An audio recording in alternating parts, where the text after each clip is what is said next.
Hi dear student, welcome to my channel. आप सभी लोगों का हमारे इस चैनल पर स्वागत है। आज का हमारा ये प्रैक्टिस सेट नंबर 28 है। आज ये जो हमारा प्रैक्टिस सेट है इसमें आपको मिसलेनियस क्वेश्चन देखने के लिए मिलेंगे। ठीक है, तो चलिए क्लास को स्टार्ट करते हैं। क्वेश्चन नंबर फर्स्ट, जब चावल अधिक पानी में उबाला जाता है तब पानी पसाया जाता है, तब नुकसान होता है।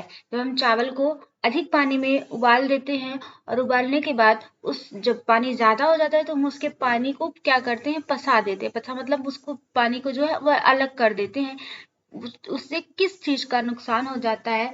ए ऑप्शन आपका विटामिन ए का नुकसान होता है, बी ऑप्शन आपका विटामिन सी का नुकसान होता है और सी ऑप्शन आपका बी कॉम्प्लेक्स का नुकसान होता है और डी ऑप्शन आपका कैल्शियम का नुकसान होता है। तो इसका जो करेक्ट ऑप्शन होगा option number C is the correct option. Vitamin B complex, जिसके अंतर्गत थायमिन विटामिन बी कॉम्प्लेक्स जो होता है उस विटामिन का आपका क्या हो जाता है, नुकसान हो जाता है। क्यों? क्योंकि यह जो विटामिन होता है यह जल में घुलनशील विटामिन होता है। इसका जो आंसर सही होगा, answer number C is the correct option. यह विटामिन जो है वो हमारा जल में घुलनशील विटामिन होने के कारण जब हम क्या करते हैं, चावल के पानी को अलग करते हैं तो विटामिन बी कॉम्प्लेक्स के जितने भी फॉर्म होते हैं सारे फॉर्म क्या होते हैं, आपके नष्ट हो जाते हैं। तो इसका जो करेक्ट ऑप्शन होगा जल में घुलनशील विटामिन, जल में घुलनशील विटामिन आपका विटामिन बी और विटामिन सी होता है। ठीक है, विटामिन को हम 2 टाइप्स में डिवाइड करते हैं, एक वाटर सोल्यूबल और दूसरा आपका फैट सोल्यूबल। तो वाटर सोल्यूबल के अंतर्गत आपका आता है जो वो क्या है, विटामिन बी और विटामिन सी आता है। और जो है इसके बाद जो वसा में घुलनशील विटामिन होता है वो ए डी ई के होते हैं। विटामिन ए जो है ये हमारे इसका जो है इसकी कमी से आंखों से संबंधित रोग होता है। विटामिन सी से स्कर्वी नामक रोग होता है। कैल्शियम से जो हमारे कैल्शियम की कमी से हमारी हड्डियां जो है वो कमजोर होती हैं। इसका जो आंसर सही होगा वो option number C is the correct option. Question number second, वस्त्र की पहचान का सबसे महत्वपूर्ण परीक्षण निम्न में से कौन सा है? हम कैसे पहचान सकते हैं वस्त्र को? वस्त्र के मतलब उसमें पूरी तरह से विश्वसनीयता हो। ठीक है, हम देखने के बाद हमको उसको कैसे पता चलता है कि मतलब ये हमारा वस्त्र जो है वो एकदम मतलब पूरी तरह से हर एक उसके पहलू, हर एक जो उसका पार्ट्स है वो पार्ट्स हम क्या करें, देख सकें। तो किस परीक्षण के माध्यम से हम पूरी स्पष्टता से उस वस्त्र के बारे में जान सकते हैं? ए ऑप्शन आपका विलेयता परीक्षण है, बी ऑप्शन आपका दहन परीक्षण है, सी ऑप्शन आपका विदारण परीक्षण है और डी ऑप्शन आपका सूक्ष्मदर्शी परीक्षण है। इसका जो करेक्ट ऑप्शन होगा option number D is the correct option. इसे माइक्रोस्कोपी परीक्षण के नाम से भी जानते हैं और इसे हम सूक्ष्मदर्शी परीक्षण भी कहते हैं। तो ये इसका जो करेक्ट ऑप्शन होगा option number D is the correct option. सूक्ष्मदर्शी परीक्षण होता है, यह जो होता है ये वस्त्रों के परीक्षण का सबसे महत्वपूर्ण परीक्षण होता है।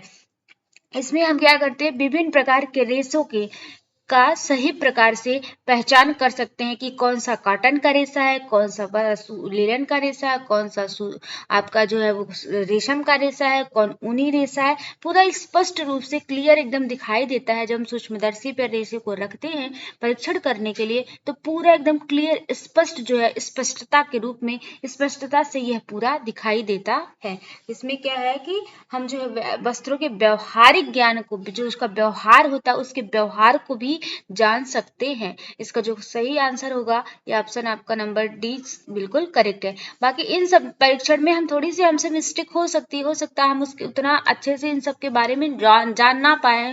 जैसे विलेयता परीक्षण है, किसी केमिकल में हम इसको डाल के परीक्षण करते हैं, दहन परीक्षण जलाकर हम इसका परीक्षण करते हैं। बट जो सूक्ष्मदर्शी परीक्षण है इसमें सारी चीजें जो है वो हमें स्पष्ट रूप से एकदम दिखाई देने लगती हैं। क्वेश्चन नंबर थर्ड, किसी वस्त्र को रगड़ने से उसकी सहनशीलता का परीक्षण लेने की विशेषता को कहते हैं। जब हम वस्त्र को क्या करते हैं, रगड़ते हैं तो रगड़ने के बाद जो उसकी सहनशीलता मतलब उसका जो गुण है, जो उसका अच्छा गुण है, उस गुण के परीक्षण को हम क्या कहते हैं, ताकत कहते हैं, प्रतिस्कंदता कहते हैं, क्रिम्प कहते हैं या इनमें से कोई नहीं। ठीक है, तो इसका जो करेक्ट ऑप्शन होगा वो option number B is the correct option. इसे हम किस नाम से जानते हैं? इसे हम प्रतिस्कंदता के नाम से जानते हैं। किसी वस्तु को रगड़ने से उसकी सहनशीलता का परीक्षण लेने की जो विशेषता है उसे प्रतिस्कंदता कहा जाता है। तो जो है प्रतिस्कंदता क्या होता है? तो रेशे में उपस्थित प्रतिस्कंदता के गुण के कारण ही शीघ्रता से सिकन नहीं पड़ती। जब वस्त्र है प्रतिस्कंदता के कारण ही वस्त्रों में सिकन नहीं पड़ती, जल्दी से उसमें सिकन नहीं पड़ती। सिकन मतलब उसमें जब हम क्या करते हैं, वस्त्र लेते हैं तो वस्त्रों को मतलब बैठने पे उठने पे वो जल्दी से सिकुड़ते नहीं है। ठीक है, और क्या है कि जैसे हम इन्हें दैनिक जीवन में जब हम इसको उपयोग करते हैं, कहीं टांग देते हैं, कहीं रख देते हैं, कहीं या कहीं ऐसे स्थानों पर रख देते हैं जहां पर मतलब लोग उस पर बैठ सकते हैं, उठ सकते हैं, तो ऐसे जब हम पहनते हैं तो बैठने उठने पे इस प्रकार के जो सहनशीलता का गुण होता है वस्त्रों में, रगड़ने पर उसमें प्रतिस्कंदता नहीं पाई जाती, उसमें सिकन नहीं पड़ती। जबकि कॉटन वगैरह के वस्त्र अगर हम पहनते हैं तो उसमें प्रतिस्कंदता अच्छी खासी पाई जाती है, उसमें सिकन जल्दी से पड़ जाती है। लेकिन कुछ ऐसे वस्त्र होते हैं जिन्हें हम रगड़ते हैं लेकिन फिर भी उसमें प्रतिस्कंदता आपकी नहीं पाई जाती, जैसे वो रहते हैं, जैसे आपका सिल्क हो गया, इस प्रकार के वस्त्र हैं, इनमें जल्दी प्रतिस्कंदता आपको देखने के लिए नहीं मिलेगी। तो इसका आंसर जो है वो बी आंसर सही है।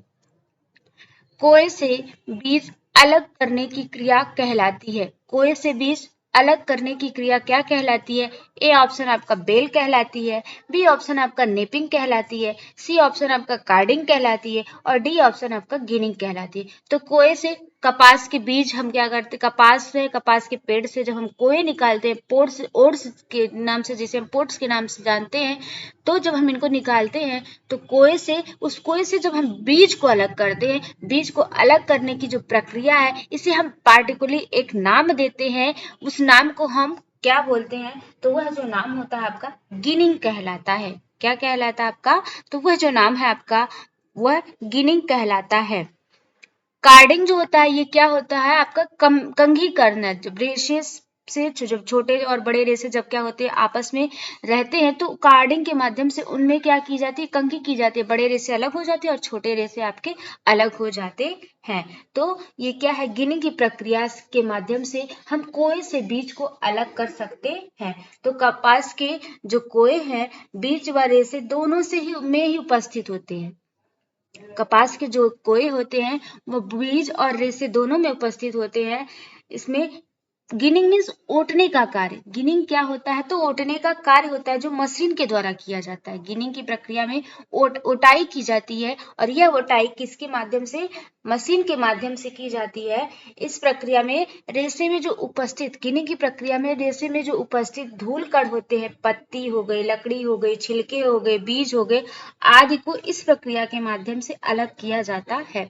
गिनिंग के माध्यम से जो उसमें गंदगी है, मतलब दैट मीन्स उस रेशे में कोए के बीच से जब हम क्या करते हैं, रेशे को अलग करते हैं, उसमें जो भी अशुद्धि पाई जाती है, जो भी गंदगी पाई जाती है, उसे अलग करने के लिए हम गिनिंग की प्रक्रिया करते हैं। तो इसका जो आंसर सही होगा ऑप्शन नंबर डी बिल्कुल करेक्ट आंसर है।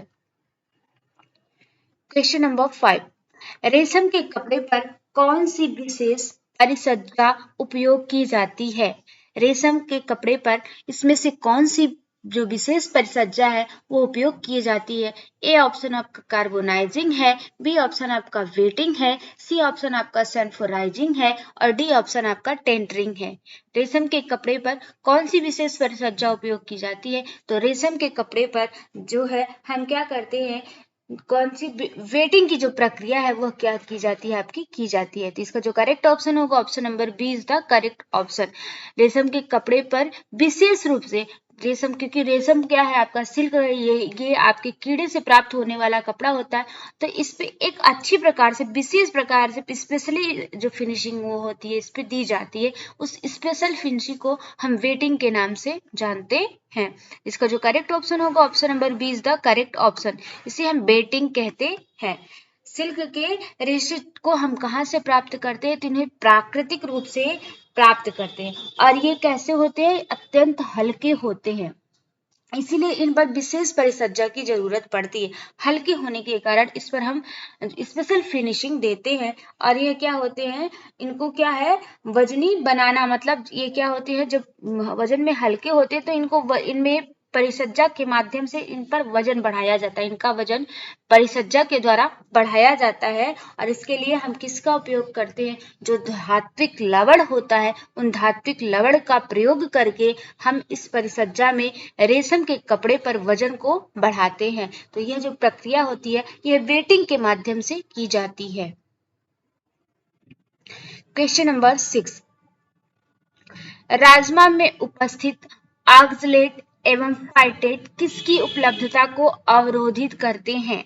राजमा जो हम खाते हैं अपने दैनिक जीवन में, हम क्या करते हैं, इसका उपयोग करते हैं। तो राजमा में क्या आपका उपस्थित होता है, ऑक्सलेट होता है। एक क्वेश्चन तो आपका यहीं से पाया जाएगा, बन जाएगा कि राजमा में आपका क्या क्या उपलब्ध होता है, क्या क्या पाया जाता है। तो राजमा में ऑक्सलेट पाया जाता है और क्या इसके साथ साथ फाइटेट भी पाया जाता है। तो ये जो इसकी जो उपलब्धता है वह किसको अवरोधित करती है, कौन सा ऐसा तत्व इसमें से है जिसको यह अवरोधित करने का कार्य करती है। ए ऑप्शन आपका कार्बोहाइड्रेट है, बी ऑप्शन आपका लौह तत्व एवं कैल्शियम है, सी ऑप्शन आपका लौह तत्व है और डी ऑप्शन आपका कैल्शियम है। कार्बोहाइड्रेट की बात अगर हम करते हैं तो कार्बोहाइड्रेट जो है इसे हम 3 रूप में डिवाइड करते हैं। इसका जो संगठन होता है कार्बन हाइड्रोजन ऑक्सीजन से मिलकर बना होता है, इसे हम CHO के नाम से जानते हैं। और ये इसका जो सूत्र होता है CH2O होता है। इसका जो कार्बोहाइड्रेट के सूत्र की बात करें तो कार्बोहाइड्रेट का जो सूत्र होता है CH2O होता है। कार्बोहाइड्रेट को हम 3 फॉर्म में पाते हैं, 3 रूप में पाते हैं, मोनो डाई पॉली। ठीक है, मोनो के अंतर्गत आपके 3 आते हैं, डाई के अंतर्गत भी आपके 3 आते हैं और पॉली के अंतर्गत भी 3 आपके आते हैं। ठीक है, कार्बोहाइड्रेट क्या है, तो हमारे शरीर में त्वरित ऊर्जा का स्रोत, मतलब हमको अगर तत्काल एनर्जी की जरूरत है तो हमें तत्काल एनर्जी के लिए कार्बोहाइड्रेट का सेवन करना पड़ता है। ठीक है, जैसे अगर हम क्या है व्रत वगैरह रहते हैं या कोई भी कार्य हम अपने एक भारतीय थाली में आप देखते होंगे तो 60 से 70% जो है आपके कार्बोहाइड्रेट उपस्थित होता है। चाहे हम अपने ब्रेकफास्ट में देख लीजिए तो भी, और क्या है डिनर में आप देख लीजिए तो भी ना, और लंच में आप देख लीजिए तो भी हमारे थाली में जो है वो कार्बोहाइड्रेट की मात्रा ज्यादा पाई जाती है। चाहे वो चावल के फॉर्म में हो, चाहे वो रोटी के फॉर्म में हो, किसी भी फॉर्म में हो, हम क्या करते हैं ज्यादा मात्रा में इसका उपयोग करते हैं। तो कार्बोहाइड्रेट जो होता है वो हमारे शरीर में किस रूप में, और बात अगर कार्बोहाइड्रेट की कर रहे हैं तो कार्बोहाइड्रेट जो है इसकी सबसे सरलतम इकाई जो होती है वो ग्लूकोज होती है और इसी ग्लूकोज से हमारे शरीर को ऊर्जा प्राप्त होती है। जब ये छोटे छोटे फॉर्म में टूटता है कार्बोहाइड्रेट, जैसे भोजन हम ग्रहण किए तो भोजन ग्रहण करने के बाद यह भोजन काफी छोटे छोटे फॉर्म में टूटता है और छोटे छोटे फॉर्म में टूट करके रासायनिक ऊर्जा में परिवर्तित होता है और रासायनिक ऊर्जा में परिवर्तित होने के बाद यह ग्लूकोज में कन्वर्ट होता है और ग्लूकोज में जब कन्वर्ट हो जाता है तो यही ग्लूकोज हमारे शरीर को ऊर्जा प्रदान करने का कार्य करता है। ठीक है, ऊर्जा प्रदान करने का क्या करता है, कार्य करता है। इसमें आपका ग्लूकोज है, फ्रक्टोज है, माल्टोज है, सुक्रोज है और आपका क्या है पेक्टिन है, सेलुलोज है, स्टार्च है, ये सारे क्या है आपके कार्बोहाइड्रेट के ही अंतर्गत आप देखने के लिए मिलते हैं। बी ऑप्शन आपका क्या है, लौह तत्व एवं कैल्शियम। तो इसका आंसर जो सही होगा वह आंसर आपका क्या सही होगा कि किसकी उपस्थिति के कारण जो है वो राजमा ऑक्सलेट एवं फाइलेट किसकी उपलब्धता को अवरोधित करता है, तो यह लौह तत्व एवं कैल्शियम की उपलब्धता को अवरोधित करता है। अगर राजमा में उपस्थित हो जाता है तो यह हमारे लौह तत्व एवं कैल्शियम की उपलब्धता को क्या करता है, अवरोधित करता है। कैल्शियम ऑक्सलेट जो होता है इसका ज्यादा सेवन करने से हमारे जो स्टोन होता है, क्या होता है आपका किडनी में जो स्टोन हो गया जो वो बनने लगता है। अगर हम ज्यादा मात्रा में जैसे पालक का ज्यादा सेवन करने लगे हम, या बैगन का ज्यादा उपयोग करते हैं, या हम क्या करते हैं उसका जो है ये तिल से जो है तिल के ऊपरी छिलके का अगर हम उपयोग करते हैं उसमें भी कैल्शियम ऑक्सलेट आपका क्या है पाया जाता है। और इसके साथ साथ टमाटर जो है इसका ज्यादा अगर हम उपयोग करते हैं तो हमारे किडनी स्टोन होने के चांसेस जो है आपके ज्यादा होते हैं। और इसके साथ साथ कैल्शियम की उपलब्धता, अगर ये कैल्शियम अगर हमारी बॉडी में कम ही हो जाएगी कैल्शियम की, तो हमारी जो बोन्स है वो कमजोर हो जाती है। तो कैल्शियम और लौह तत्व की उपलब्धता को यह रोकता है।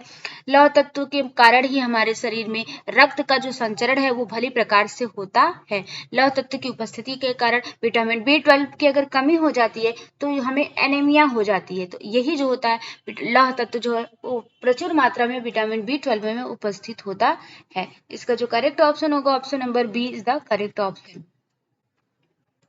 क्वेश्चन नंबर 7, वृद्धि के दौरान बच्चों को किस अमीनो अम्ल की आवश्यकता होती है? वृद्धि के दौरान जब बालक बढ़ते हैं उस दौरान बच्चों को कौन सी इसमें से अमीनो अम्ल की आवश्यकता होती है? ए ऑप्शन आपका लाइसिन है, बी ऑप्शन आपका थ्रियोनाइन है, सी ऑप्शन आपका हिस्टाडीन है और डी ऑप्शन आपका वेलाइन है। तो वृद्धि के दौरान बच्चों को जो अमीनो अम्ल की आवश्यकता होती है वह आपकी कौन सा अमीनो अम्ल है? तो हिस्टाडीन अमीनो अम्ल। वृद्धि के दौरान बच्चों को हिस्टाडीन अमीनो अम्ल की आवश्यकता होती है। कौन से हिस्टाडीन अमीनो अम्ल की आवश्यकता होती है। जो है ये क्या है? तो जो है बच्चों अमीनो अम्ल की संख्या की बात करते हैं तो 20 प्रकार के अमीनो अम्ल हमारे उपस्थित होते हैं, जिसमें आपके 10 आवश्यक होते हैं और 10 अनावश्यक होते हैं। क्या है? 10 आवश्यक होते हैं और 10 अनावश्यक होते हैं, जिसमें से 10 हमारे शरीर के द्वारा क्या है खुद जनरेट किए जाते हैं और 10 जो होते हैं उन्हें हमें बाहर से लेना पड़ता है। भोज्य पदार्थों के माध्यम से हम उन्हें बाहर से ग्रहण करते हैं और 10 जो होते हैं वो खुद हमारी बॉडी के द्वारा जो है वो जनरेट किए जाते हैं, बॉडी में हमारे उपस्थित होते हैं, प्रेजेंट होते हैं। तो ये जो होता है आपका अमीनो अम्ल जो है वो बच्चों की वृद्धि के लिए आवश्यक अमीनो अम्ल है वह आपका हिस्टाडीन है। ठीक है, और हिस्टाडीन जो है वो क्या है? एक प्रकार का अमीनो अम्ल होता है जिसका उपयोग हम किसके लिए करते हैं? और इसके साथ साथ हम हिस्टाडीन का उपयोग जो है वो जैव संश्लेषण के लिए करते हैं। जो जैव क्रियाओं का संश्लेषण होता है उस संश्लेषण में भी हम इस हिस्टाडीन नामक अमीनो अम्ल का उपयोग करते हैं। तो इसका आंसर जो सही होगा option number C is the correct option. Question number 8, mercerising परिचर्या में कौन सा रसायन प्रयोग किया जाता है? मर्सराइजिंग की परिचर्या करते हैं या प्रक्रिया करते हैं तो उस मर्सराइजिंग फिनिशिंग में किस रसायन का प्रयोग करते हैं? ए ऑप्शन आपका अमोनिया है, बी ऑप्शन आपका कास्टिक सोडा है, सी ऑप्शन आपका बोरिक अम्ल है और डी ऑप्शन आपका इनमें से कोई नहीं। तो मर्सराइजिंग परिचर्या में हम जो यूज करते हैं, जो प्रयोग करते हैं वह आपका कास्टिक सोडा है। किसका प्रयोग किया जाता है? तो कास्टिक सोडा का प्रयोग किया जाता है। मर्सराइजिंग परिचर्या में हम कास्टिक सोडा का प्रयोग करते हैं। तो कास्टिक सोडा को हम किस नाम से जानते हैं? तो सोडियम हाइड्रोक्साइड के रूप में भी जाना जाता है या सोडियम हाइड्रोक्साइड के रूप में भी हम इसका क्या करते हैं? उपयोग करते हैं और इसका उपयोग व्यापक तौर पर किया जाता है। लंबे अगर ज्यादा फिनिशिंग करनी हो, मर्सराइजिंग प्रक्रिया ज्यादा करनी हो तब हम इसका उपयोग करते हैं कास्टिक सोडा का। अमोनिया को यह ज्वलनशील गैस पदार्थ होता है और इसे अन्य नाम से हम इसे अमोनिया को ही हम नौशादर के नाम से भी जानते हैं। इसका जो करेक्ट ऑप्शन होगा option number B is the correct option. Question number 9, आंतों के भित्ति से उत्पन्न होने वाले हार्मोन्स को कहते हैं। जो हमारी आंत है उस आंत की भित्ति से हार्मोन्स श्रावण होता है, उस हार्मोन्स को हम किस नाम से जानते हैं? ए ऑप्शन आपका इंसुलिन है, बी ऑप्शन आपका कोलिसिस्टोकाइनिन है, सी ऑप्शन आपका ग्लूकागॉन है और डी ऑप्शन आपका सोमैटोस्टेटिन है।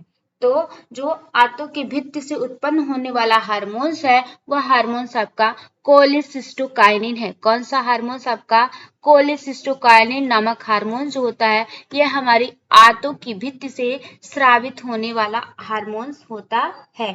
और ये क्या करता है? तो यह जो हमारी जठरांत्र प्रणाली होती है उस प्रणाली में एक पेप्टाइड हार्मोन होता है।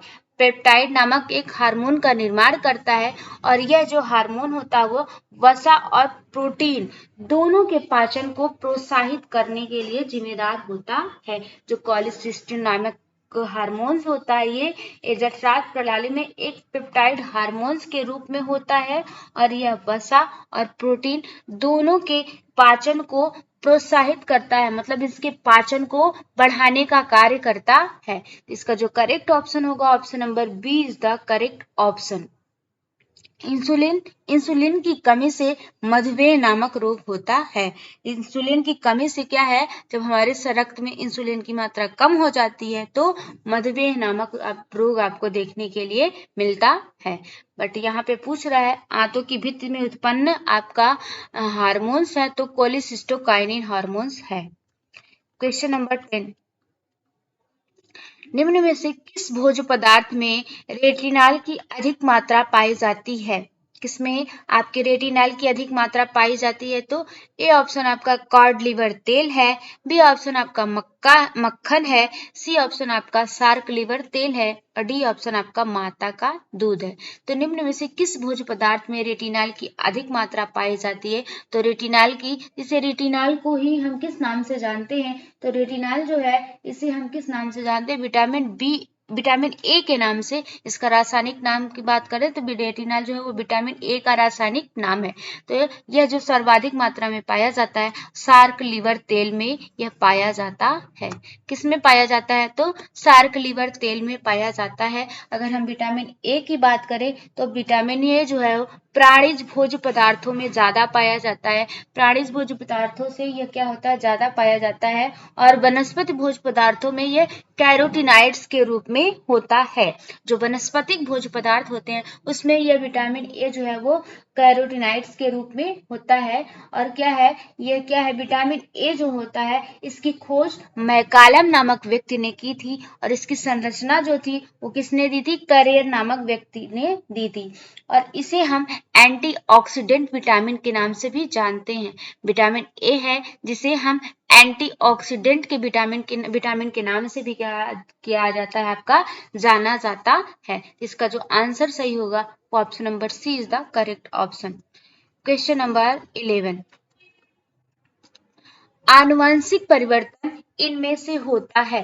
जो हमारा आनुवंशिक चेंज परिवर्तन मतलब पीढ़ी दर पीढ़ी यह लक्षण जो है आपको देखने के लिए मिलेंगे एक व्यक्ति से दूसरे व्यक्ति में। मतलब अगर पिता को है तो बच्चे को होगा, बच्चे के फिर बच्चे को होगा, मतलब पीढ़ी दर पीढ़ी ये जो परिवर्तन होते हैं वो आपके हस्तांतरित होते हैं। तो ये आनुवंशिक परिवर्तन इसमें से किस में होता है? ए ऑप्शन आपका डीएनए है, बी ऑप्शन आपका आरएनए है, सी ऑप्शन आपका क्रोमोसोम्स है और डी ऑप्शन आपका राइबोसोम्स है। तो जो है आपका आनुवंशिक परिवर्तन आपके किस में होते हैं? तो आनुवंशिक परिवर्तन जो होते हैं आपके डीएनए में होते हैं। इसका जो करेक्ट ऑप्शन होगा option number A is the correct option. ठीक है, बात अगर डीएनए की करें तो डीएनए का पूर्ण रूप डीऑक्सीराइबोज न्यूक्लिक एसिड होता है। आरएनए का पूर्ण रूप राइबोज न्यूक्लिक एसिड होता है। ठीक है, क्या है, और डीएनए जो होता है ये हमारी कैसा डबल द्विकुंडलित संरचना का होता है। इसकी संरचना द्विकुंडलित होती है। और आरएनए जो होता है ये क्या होता है, इसका फुल फॉर्म अभी हमने बताया राइबोज न्यूक्लिक एसिड होता है और जो है प्रोटीन के संश्लेषण में सहायता प्रदान करता है। प्रोटीन के संश्लेषण में आपका आरएनए जो है वो सहायता प्रदान करता है। जो क्रोमोसोम्स होता है ये आनुवंशिक गुणसूत्रों के निर्धारण में सहायता प्रदान करता है या आनुवंशिक गुणसूत्रों का निर्धारण होता है। क्रोमोसोम्स के माध्यम से ही हम क्या गुणसूत्रों का निर्धारण करते हैं कि गुणसूत्र क्या है, कौन सा लड़का है कौन सा लड़की है। इस प्रकार के गुणसूत्र जो है वो हम इनका निर्धारण क्रोमोसोम्स के माध्यम से करते हैं। बात अगर राइबोसोम्स की करते हैं तो राइबोसोम्स जो होता है वो सबसे छोटा कोशिकांग होता है। सबसे छोटा कोशिकांग अगर पूछता क्वेश्चन आपका पूछेगा कि सबसे छोटा कोशिकांग कौन सा होता है तो सबसे छोटा कोशिकांग आपका राइबोसोम होता है और इसे हम प्रोटीन फैक्ट्री के नाम से जानते हैं। राइबोसोम को हम प्रोटीन फैक्ट्री भी कहते हैं। इसका यहाँ पे पूछ रहा आनुवंशिक परिवर्तन, तो डीएनए में आपका आनुवंशिक परिवर्तन होते हैं। क्वेश्चन नंबर 12, मस्तिष्क के किस भाग में शरीर के ताप को नियंत्रित करने का केंद्र होता है? ए ऑप्शन आपका अग्र मस्तिष्क है, बी ऑप्शन आपका अनुमस्तिष्क है, सी ऑप्शन आपका प्रमस्तिष्क है और डी ऑप्शन आपका हाइपोथैलेमस है। तो मस्तिष्क के किस भाग में ताप को नियंत्रित करने का केंद्र होता है? तो मस्तिष्क का जो हाइपोथैलेमस वाला भाग होता है, इस हाइपोथैलेमस वाले भाग में आपका ताप को, शरीर के तापक्रम को नियंत्रित करने का केंद्र पाया जाता है। किसमें? हाइपोथैलेमस में।